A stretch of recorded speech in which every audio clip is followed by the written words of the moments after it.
श्री राधे। मैं दीपिका भसीन अपने इस channel light bearer twin star से अपनी सारी सोल फैमिली को नमन करती हूँ। आज हम बात करेंगे कर्मा और ट्विन फ्लेम्स की। कर्मा और ट्विन फ्लेम्स दोनों ही बहुत डीप कॉन्सेप्ट हैं जिन पे हम जितना बात कर लें कम है, पर मैं अपनी लर्निंग और अनुभवों से आपको कुछ बताना चाहूँगी जो मुझसे मेरे किसी व्यूवर ने रिक्वेस्ट की थी। इसलिए इस टॉपिक वीडियो को मैं 2 वीडियोस में बांटूंगी। पहली वीडियो में मैं आपको कर्मा बताना चाहूँगी, क्योंकि यदि आपको कर्मा नहीं पता होगा तो आप स्टक भी हो सकते हैं, स्ट्रगल कर सकते हैं सेम इश्यूज में और अनुभव भी कर सकते हैं उन्हें बार बार जीवन में। फिर वीडियो के पार्ट 2 में कैसे ये ट्विन फ्लेम की जर्नी में रोल प्ले करता है। उसके बाद वीडियो के इस टॉपिक के पार्ट 2 में फिर कुछ कर्मा के बारे में बात करेंगे और उसके बाद कुछ टिप्स कैसे आप कर्मा के साथ काम करें और उसे अपने लाभ के लिए इस्तेमाल करें और तेजी से अपनी आध्यात्मिक यात्रा पर आगे बढ़ें। अभी वीडियो शुरू करने से पहले यदि आप मेरे चैनल पर नए हैं तो चैनल को सब्सक्राइब भी कर दें, ताकि आपको भविष्य में आने वाली वीडियोस की जानकारी मिल जाए। और साथ ही यदि आप मेरी कोई सर्विस भी चाहते हैं तो डिस्क्रिप्शन में दिए नंबर पर टेक्स्ट करके अपनी टेलीफोनिक अपॉइंटमेंट बुक करवा सकते हैं। चलिए अब जल्दी से वीडियो शुरू करते हैं। कर्मा क्या है? सबसे पहले कर्मा को हम हिंदुइज्म और बुद्धिज्म परंपरा से समझते हैं, जहां से कहें ये धारणा इसकी समझ आई है। जिन दोनों में थोड़ा सा अंतर है कर्मा को देखने का। हिंदुइज्म में कर्मा का मतलब है every actions there is a reaction from the outer world, यानी हर क्रिया की प्रतिक्रिया मिलती है बाहरी दुनिया से। ठीक है, मतलब जो आप बीजोगे मीठा कड़वा उसका स्वाद ही आपको मिलेगा।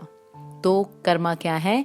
कर्मा वही प्रतिक्रिया है जैसी भी आपने अपने जीवन में क्रिया की होगी।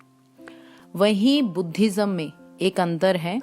ज्यादा गहराई में ना जाते हुए, बुद्धिज्म में कर्मा अकेला क्रिया से नहीं देखा जाता, बल्कि इंटेंशन यानी उस क्रिया के पीछे की भावना, वो प्यारमय है या स्वार्थ निहित, वो तय करती है प्रतिक्रिया। ठीक है, अब इन्हें एक उदाहरण से बताती हूँ। जैसे यदि आप सोच समझकर किसी की गाड़ी को हिट करें और उन्हें सड़क पर मार दें, ये एक क्रिया है।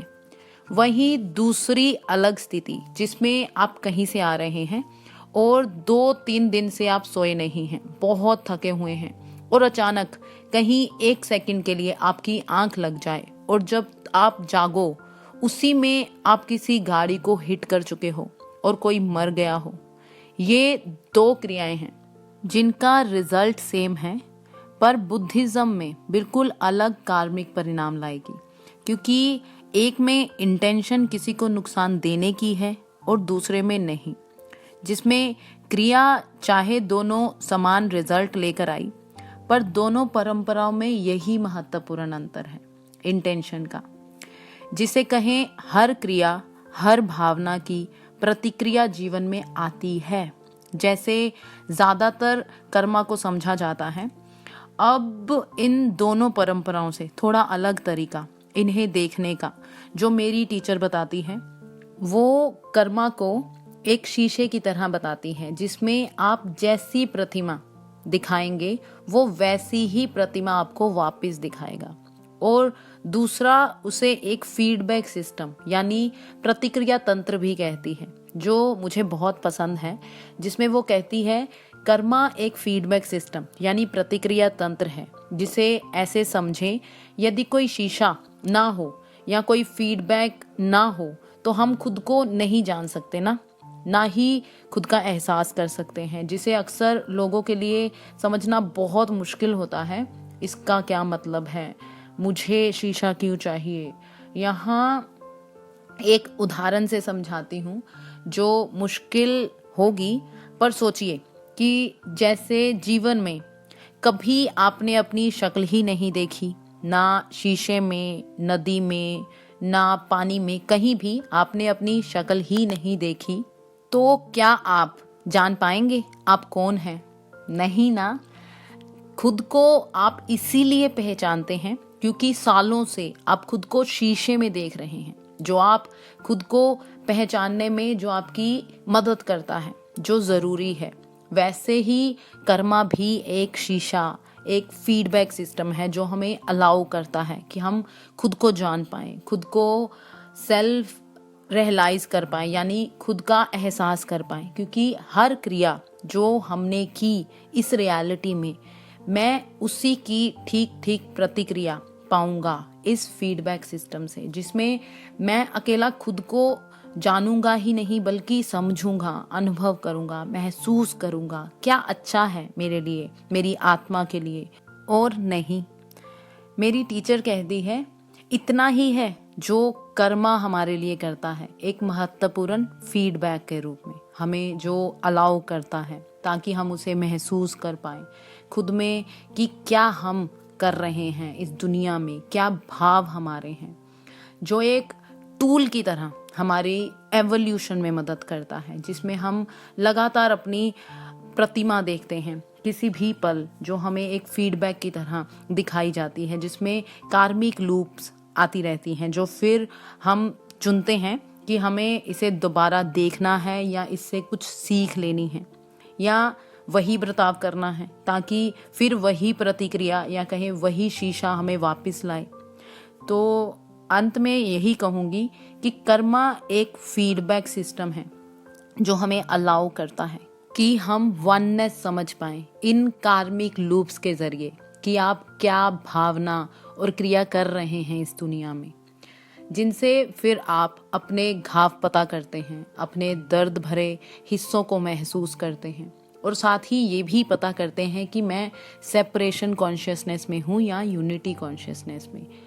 इन्हीं लूप से आपको पता चलता है कि आप अपनी सोल से संबंध में हैं या नहीं, क्योंकि ये फीडबैक सिस्टम या कहें कार्मिक लूप्स हमें ऐसे ऐसे अनुभव देते हैं कि हम महसूस कर पाएं, जिनमें फीलिंग्स यानी महसूस करने से ही तो सोल एवोल्यूशन होता है, जिसमें फिर वो नेगेटिव यानी नकारात्मक इमोशंस हों, भाव हों या सकारात्मक। क्योंकि जब तक कर्मा की प्रतिक्रिया मुझे नहीं मिलती, हमें समझ नहीं आता और उस लेसन को समझने के लिए ये आते हैं। जैसे उदाहरण के लिए अगर आप किसी को एक दिन मुक्का मारें और 2 दिन बाद सड़क पर कोई डिसेबल या कहें मेंटली डिस्टर्ब इंसान आपके पास आए और आपको मुक्का मारे, ये बहुत आसान उदाहरण है कर्मा की।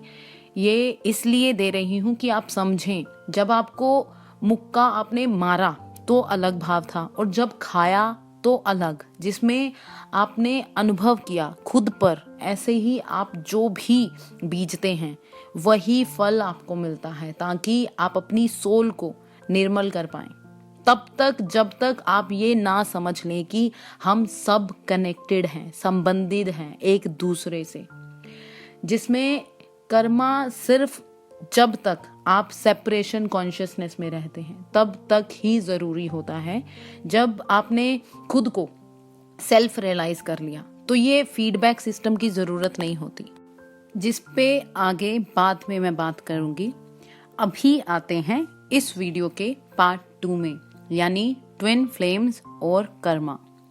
ट्विन फ्लेम्स जैसे आप सब जानते हैं, ये वो होते हैं जो आत्मीय स्तर पर एक आत्मा पर शारीरिक स्तर पर 2 शरीरों में विभाजित होते हैं, अलग अलग अनुभव लेने के लिए और एक दूसरे की मदद करने के लिए उनकी सोल एवोल्यूशन में।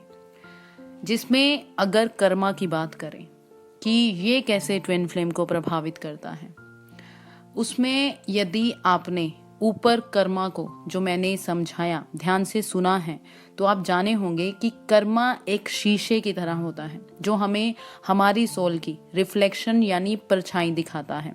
और बिना शीशे के जैसे हम खुद को नहीं पहचान सकते इस भौतिक जगत में, वैसे ही सोल एवोल्यूशन होने में यदि हम अनकॉन्शियस स्तर पर ही जीवन जी रहे हैं इस धरा पर, अनकॉन्शियस स्तर बताऊं, वो स्तर जिसमें हमें कुछ पता नहीं होता, क्या कर्मा है, क्या हमें मिल रहा है इस इंसान के रूप में, हमें कुछ नहीं पता होता। जिसमें ऐसे कहें, जब हम अकेले इस 3D जगत में ही फंसे होते हैं, जिसमें हम सेपरेशन चेतना में होते हैं कि हम सब अलग अलग हैं और हमें एक दूसरे से संबंधित होने का कोई आइडिया नहीं होता, उसे कहते हैं अनकॉन्शियस स्तर।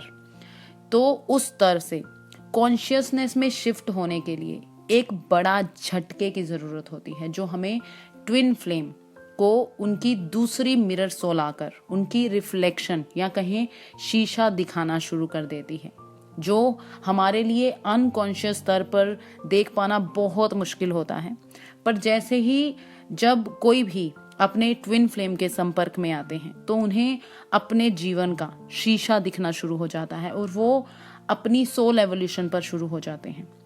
उसके बाद फिर जो अनकॉन्शियस स्तर पर जो हम देखने में सक्षम नहीं होते, वो भी हम आसानी से महसूस करने लगते हैं, या कहें वो कर्मा जो हमने किया होता है वो हमें किसी भी हमारे सोल कॉन्ट्रैक्ट इंसान से दिखना शुरू हो जाता है।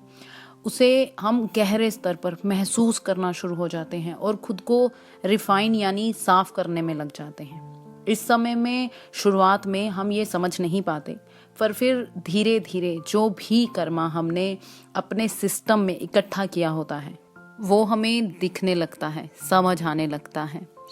यहाँ ट्विन फ्लेम्स, ध्यान दें, कर्मा अकेला हमारे करने से ही नहीं होता। कर्मा हम अपने माँ बाप, अपने संगठन, शहर, देश का भी ले लेते हैं अपने सिस्टम में, जिसे मैं पार्ट 2 में बताऊंगी।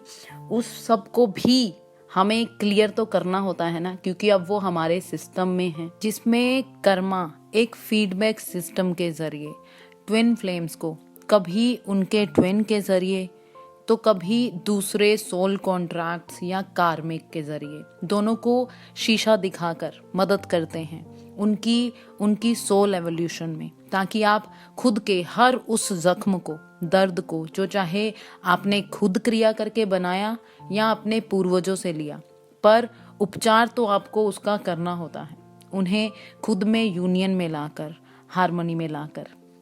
ये हम कहें वो समय होता है जब आप खुद के लेसन सीख सीख कर उन सारे फीडबैक से ऊपर उठने लगते हो। उस समय आप इस 3D यानी सेपरेशन चेतना से और 5D जिसे यूनिटी कॉन्शियसनेस यानी एक रूपता वाली चेतना कहते हैं, उन दोनों में आप घूमने लगते हैं। जब आप किसी कर्मा के फीडबैक से उसके लेसन को सीख लेते हैं तो आप एक रूपता चेतना में होते हैं, यूनिटी कॉन्शियसनेस में होते हैं। पर फिर जैसे ही कोई दूसरा कर्मा हिट करता है जो आपकी सटल लेयर्स में रिकॉर्डेड होता है, जो हील होने के लिए सरफेस पे आने लगता है, जिस पे हम फिर सेपरेशन वाली चेतना में जीने लगते हैं, जिस समय आपका ट्विन आपसे फिर से दूरी बना लेता है।